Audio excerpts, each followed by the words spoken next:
Russo from OnDeathCare, and this is The Rest, Funeral Service News Roundup for the week ending Friday, April 3rd, 2026. Tons of stuff to get into. We've got more news, or not more news, some news about the Cincinnati College of Mortuary Science's recent big deal, and of course, a rundown of a bunch of other stuff and a preview for next week. But before we get to that, I just want to remind you that OnDeathCare is a newsletter as well as a podcast and as a video series and all the fun things we do. If you would be so kind, I'd love it if you subscribed to OnDeathCare, the newsletter. That's where I will update you on everything that's going on, including when podcasts are out if you're not subscribed. And also the show notes will be there. So if you want to get a link to any of the stories I'm talking about, the easiest way to do that is to already have been subscribed to OnDeathCare, the newsletter. We're also having a YouTube page. We also do have a YouTube page where not only do I put up these, but I put up the short versions of these. So clips of the different stories, if you're interested in them. If you're interested in sharing one particular story, that's the place to find out about those. They're shareable from YouTube. And I invite you to, subscribe to the YouTube page as well, but to follow along and to share what you think is interesting, because I try to find stories that I think matter to you and are worth talking about. So with that, let's get right into it. First up, I want to talk about the Cincinnati College of Mortuary Science, which announced this week it was rejoining Xavier College, where it had first started, to become back to its original roots. And that is a very nice story. It doesn't match up with some of the other things that I know, so I'm going to read you a different headline, and we're going to go from there. The headline from the Cincinnati Enquirer is St. Xavier buys 16-acre mortuary science school site. So, sometime recently, the Cincinnati College of Mortuary Science decided to stop being an independent private college. Now, this comes just a couple months after Pierce Mortuary School also just kind of shut down without notice, and not shut down. Obviously, they still have online schools, but they fired all their principals. They fired all their presidents, and I believe they're now in Dallas winding down the program altogether. It'll be exclusively online in Dallas. There have been rumors that I've not been able to confirm about whether that will be the case at the other mortuary schools, but it really calls the question of private mortuary schools into question. the problem of private mortuary schools into question, as two of the four biggest, have just kind of not been able to go forward. And this is the thing with Cincinnati. I'm going to go through the last year, I guess, in Cincinnati has been a little nuts. So you'll recall maybe this time last year, maybe in March, I think, of 2025, there was a scandal involving the then president, Jack Lechner. Students leveled all sorts of accusations about him and started a petition to have him removed. And this was the reporting at the time, and this is the reporting that I did speaking with the people involved. They said that the students were upset, and that Jack Lechner decided that he was going to resign rather than make this a huge issue about him. Now, the students were complaining that he was overspending and that he bought this building that the college couldn't afford, and that he wasn't paying the teachers sufficiently, and that the staff wasn't large enough. And there were other behavioral things that don't apply to this particular conversation, because now they've sold it. And this is just a year later. So Lechner resigned, and I spoke with Paul LeMasters, who is a well-known, death care attorney. He's the, I believe, ICCFA general counsel rather. And he's always a really open and good guy. He's been, we've interviewed him a couple of times here. And, he took over as the interim president until they found Mark Ivy to become the full-time president. So I spoke with Mark in October. And in October, he was talking about different ways that they were looking to expand. He was talking about his excitement with the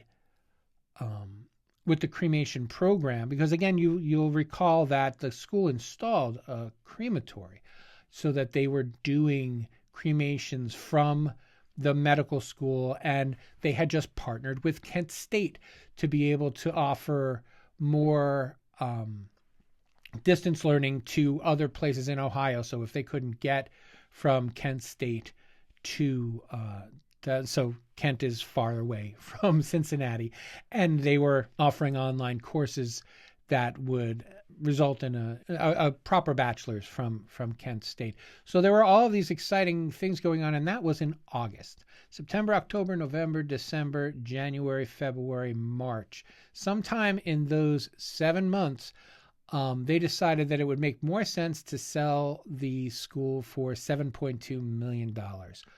And then as far as I can tell, St. Xavier is a high school, and it's expanding its footprint, and will be doing, they'll just be selling the crematory. That's not, as far as the reporting that I've seen so far, it's not like they're going to continue to use the crematory for students. In fact, it seems a move toward not phasing out the in-person part, but focusing more on the online component. And I haven't spoken with very many college presidents or program chairs, I guess is what they are, at the smaller schools around the country, who aren't getting more into the online credentialing for funeral directors. And I think it's probably time to wonder about what mortuary school is going to look like in another decade. Is this going to be, would it make more sense to return to kind of an apprentice thing? And I don't know if you've been following my reporting on the oversight of mortuaries, but I don't love the idea of moving back to solely apprentice when, the state can't be relied upon to make sure that everything that's supposed to be going on now is going on. So it's a really interesting and difficult conversation that's going to have to be had. Again, this is early days. This announcement was made to us, 24 hours ago. I don't know how long it takes to put together a $7.2 million deal for the, Catholic Church to buy this land. But I don't imagine that this is something they decided last week. So this is clearly something that's been underway for some time. And it makes you wonder what the Cincinnati College of Mortuary Science is going to look like in another year. Is it going to be mostly online? Are they going to be accepting students? But more importantly, there's a real concern that they made it sound like the students were just whining about having overspent, and then they close a year later. They didn't close. I'm sorry. That's not the right way to put it. They sell everything they own and start and get assumed into the nearby Xavier College a year later. It makes me wonder whether the student protests were more accurate and more necessary than they were given credit for. And I don't know if that was just a public thing or if that was an operational misstep. And hopefully we'll get this all cleared up. Like I said, hope to speak with Mark in the next couple of days. I've already reached out to him, and as soon as we have more information, we'll be happy to share it here. Meanwhile, the link to what I do know is in the show notes. One of the stories I shared on social media this week that I want to just hit back on again is the Giminski-Wysocki funeral home in Syracuse has closed its doors after 119 years serving the Polish community. The interesting part about this is that they're having an estate sale. where people can come and buy all of the antique furniture and all of the trappings that go along with this building. And it's just, it feels like a sin for great institutions like this to just stop, And we talked about it last week, this idea of maybe downsizing, of selling the real estate. But if your furniture is antique and you have these beautiful funeral homes, I appreciate them so very much, but it's time to either save the business or end up, having an estate sale in your funeral home, because that's how nice your antiques are. I just feel like there's probably a better way. So there's a link to the story in the show notes. Beautiful stuff inside the funeral home. There's no denying that this is a beautiful funeral home, and that it's so sad that it is closing after 120 years nearly of operations. But it's also kind of a cautionary tale. Like, if your furniture is worth more than your business, it's time to come to Jesus, maybe make some changes in the way that you approach families. There are several people that I've spoken with over the years who live in these ethnic communities, and I've heard people complain about people now just want to have a cremation and send their cremated remains back to the homeland rather than having a funeral here and then shipping the body back to the homeland. Like, that was a real business more recently than younger funeral directors might believe, and a huge part of it. And this is a transitional thing that it looks like this poor funeral home got caught in the middle of. Again, unfortunate, but also not unforeseeable. So I haven't checked in with you guys in a while on the the conservation burial ground that they're trying to open in Minnesota. It is still in appeals limbo in court as the state tries to prevent someone from making a conservation burial ground on their cemetery land. And when I was covering that, I was fresh off a story about another cemetery in Minnesota that was having trouble because it was an Islamic cemetery, and they were saying that the way that the Muslim burial rites are, it was technically having a funeral home on the cemetery grounds, and they didn't have. It's a misunderstanding about how this particular faith handles their dead. And of course, I don't know, of course, but if you've been following my writing, then you'll know that the whole epic thing in Texas is just another layer on that onion that I just haven't had the energy really to peel back lately. But there are two things going on here. The first is a change in the industry at large, right? The rising cremation rates, the uncertainty when it comes to the size of the real estate versus the value of the actual business, and also dealing with all sorts of new dispositions. Now, is Islam a new kind of disposition? It is not, but it is a place where people still seem to run into trouble trying to get their rights respected. And there was a suit announced this week in Minnesota against the Estes Funeral Chapel and Elmhurst Cemetery for refusing to let Muslims have their rituals, including preventing them from doing the bathing rites and refusing the family's request to not have embalming, and then dropping the casket into the casket wouldn't fit in the grave, and then they broke the casket, and the body may have been exposed for a short period of time. And it's worse when it is a disposition that many states, or at least two states, have been openly hostile to in the past. Minnesota worked very hard to prevent this other cemetery from opening. That was in 2022, I believe.